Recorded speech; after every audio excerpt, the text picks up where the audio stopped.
बिहार के मुख्यमंत्री नीतीश कुमार को प्रधानमंत्री बनाए जाने के लिए दुआएं मांगी जा रही है, चादर चढ़ाया जा रहा है।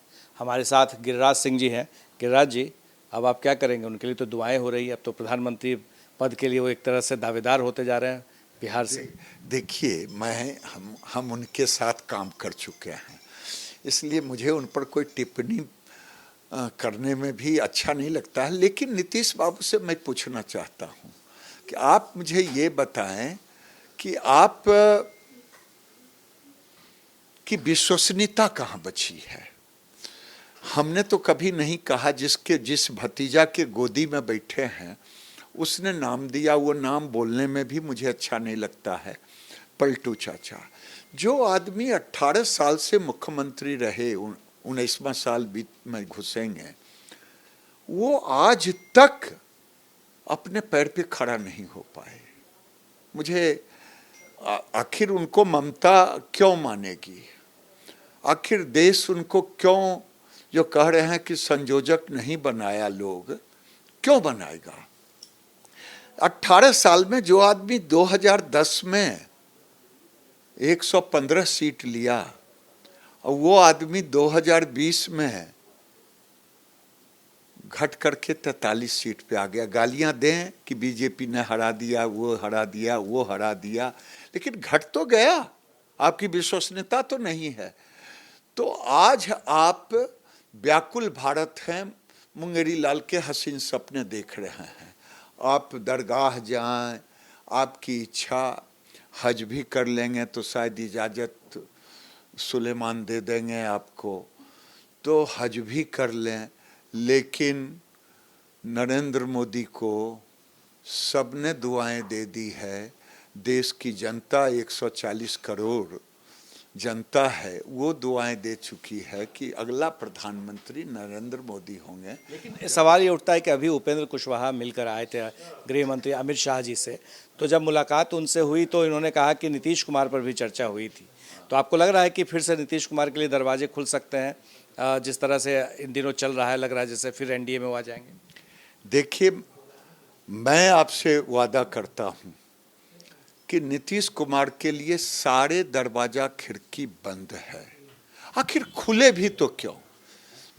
जिस आदमी की विश्वसनीयता जमीन पर आ गया हो, जो एक समय हीरो के रूप में 2010 में था, आज जीरो के रूप में। गिरिराज जी, एक बार वो आ चुके हैं आपके साथ, छोड़ करके वो आ चुके हैं, तो दोबारा आने में क्या दिक्कत है? लेने में राजनीति में तो कोई परमानेंट दोस्त दुश्मन होता नहीं। मैं आपसे कोई अलग नहीं हूं आपकी बात से, लेकिन लिया जाएगा, कुछ रहेगा तब न। इनके पास कुछ बचा ही नहीं है, इनके पास राजनीतिक पूंजी बचा ही नहीं है।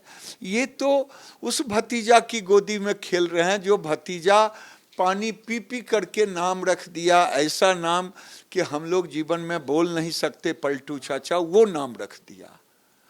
तो आज इनकी विश्वसनीयता कहाँ है? और लालू जी भी डरे रहते हैं। ये जो माहौल बनता है कि लालू जी को भी डर लगा रहता है इनकी विश्वसनीयता पे कि रे तेजस्वी कुछ मत बोलो, नहीं तो ये भाग जाएगा, ये भाग जाएगा। ये भाग के जाएगा तो आप शरण में लेंगे? हम तो कह दिए कि दरवाजा खिड़की बंद है, लेकिन लालू जी को नहीं भरोसा है कि नहीं तो मेरा बेटवा का क्या होगा। तो लालू जी अपने बेटे को सुरक्षित के लिए नीतीश जी को कवच कुंडल दे रहे हैं, लेकिन नीतीश जी कवच कुंडल लेकर के भी 25 में बेटवा को गद्दी नहीं देने वाले हैं। पर एनडीए के जो घटक दल हैं, चाहे जीतन राम मांझी हो या फिर उपेंद्र कुशवाहा हो, ये सारे नेता जो एक के बाद एक कहते हैं कि नहीं, नीतीश, पशुपति पारस जो आपके केंद्रीय मंत्री सहयोगी भी हैं, वो कहते हैं कि आते हैं तो स्वागत होगा। तो इससे किस रूप में आप लेते हैं? हम तो व्यक्तिगत रूप में, पार्टी के एक कार्यकर्ता के रूप में मैं देखता हूं कि कोई भी राजनीतिक गठबंधन होता है कुछ लेन देन पर, तो इनके पास कुछ बचा ही नहीं है। इनके पास जो बचा है उसके दावेदार दूसरे लोग बन रहे हैं।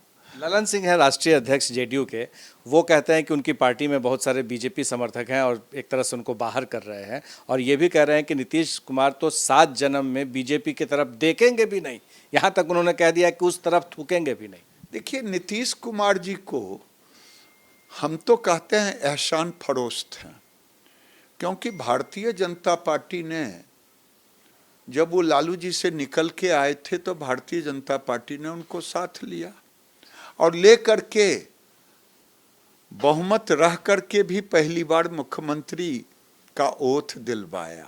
एक बार नहीं, 2 बार नहीं, 3 बार, कई बार ओथ दिलवाया। तो भारतीय जनता पार्टी का एहसान है नीतीश कुमार पर। नीतीश कुमार का कोई एहसान बीजेपी पर नहीं है। अब तो दरवाजा खिड़की सब बंद है, क्योंकि खुला क्यों रहे जिसके पास कुछ बचा ही नहीं है। पूंजी ही नहीं बची तो फिर नीतीश कुमार को लेकर क्या करेंगे, ये दावा है गिरिराज सिंह जी का। पर सवाल ये उठता है कि आने वाले दिनों में जिस तरह से नीतीश कुमार और बीजेपी के सहयोगी दल एक सुर में बात कर रहे हैं, क्या इसका असर आने वाले दिनों में चुनाव या फिर राजनीति पर पड़ेगा? हमारे सहयोगी शैलेश के साथ प्रकाश कुमार, एबीपी न्यूज़, पटना।